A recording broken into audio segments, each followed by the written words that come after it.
कृष्ण मित्रों, भारत के इतिहास में बहुत से योद्धा हुए।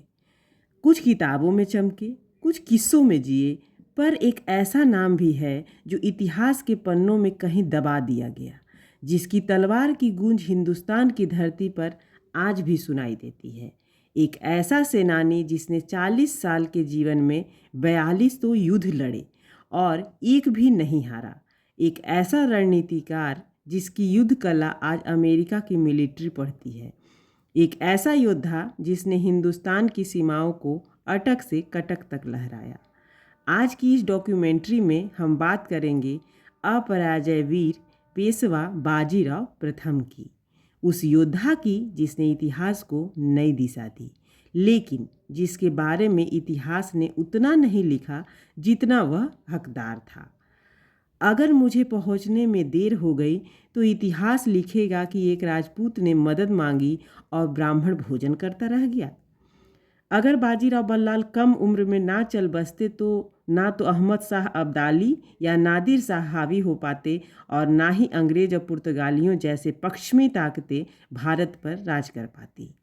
जिस व्यक्ति ने अपनी आयु के 20वें वर्ष में पेशवाई के सूत्र संभाले हों, 40 वर्ष तक कार्यकाल में 42 युद्ध लड़े हों और सभी जीते हों, यानी जो सदा अपराजय रहा हो, जिसके एक युद्ध को अमेरिका जैसा राष्ट्र अपने सैनिकों को पाठ्यक्रम के रूप में पढ़ा रहा हो, ऐसे परमवीर को आप क्या कहिएगा?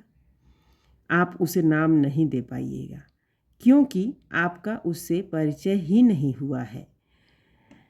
सन 18 अगस्त सन 1700 में जन्मे उस महान पराक्रमी पेशवा का नाम है बाजीराव पेशवा। अगर मुझे पहुंचने में देर हो गई तो इतिहास लिखेगा कि एक राजपूत ने मदद मांगी और ब्राह्मण भोजन करता रह गया। ऐसा कहते हुए भोजन की थाली छोड़कर बाजीराव अपनी सेना के साथ राजा छत्रसाल की मदद को बिजली की गति से दौड़ पड़े। धरती के महानतम योद्धाओं में से एक अद्वितीय, अपराजय और अनुपम योद्धा थे बाजीराव बल्लाल। छत्रपति शिवाजी महाराज का हिंदवी स्वराज का सपना जिसे पूरा कर दिखाया तो सिर्फ बाजीराव बल्लाल भट्ट जी ने। अटक से कटक तक, कन्याकुमारी से सागरमाथा तक केसरिया लहराने का और हिंदू स्वराज लाने के सपने को पूरा किया पेशवा बाजीराव प्रथम ने। इतिहास में शुमार अहम घटनाओं में एक यह भी कि 10 दिन की दूरी बाजीराव ने केवल 500 घोड़ों के साथ 48 घंटे में पूरी की, बिना रुके और बिना थके। देश के इतिहास में अब तक 2 आक्रमण ही सबसे तेज माने गए हैं। एक अकबर का फतेहपुर से गुजरात के विद्रोह को दबाने के लिए 9 दिन के अंदर वापस गुजरात जाकर हमला करना है, और दूसरा बाजीराव का दिल्ली पर हमला। बाजीराव दिल्ली तक चढ़ाए थे। आज तो यहाँ ताल कटोरा स्टेडियम है, वहाँ बाजीराव ने डेरा डाल दिया था। 19-20 साल के उस युवा ने मुगल ताकत को दिल्ली और उसके आसपास तक समेट दिया था। 3 दिन तक दिल्ली को बंधक बनाकर रखा था और मुगल बादशाह की लाल किले से बाहर निकालने की हिम्मत तक नहीं हुई थी। इतिहास बहादुरों को याद तो करता है, लेकिन कई बार कुछ नाम धूल के नीचे दब जाते हैं।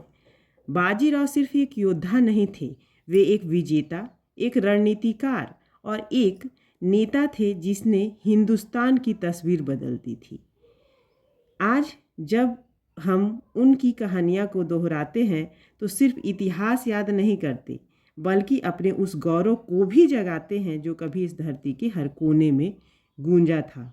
यदि आप चाहते हैं कि ऐसे महान योद्धाओं की कहानियाँ हर भारतीयों तक पहुँचे तो इस वीडियो को लाइक, शेयर और कमेंट करिएगा और चैनल को सब्सक्राइब करना ना भूलिएगा। तब तक के लिए राधा कृष्ण।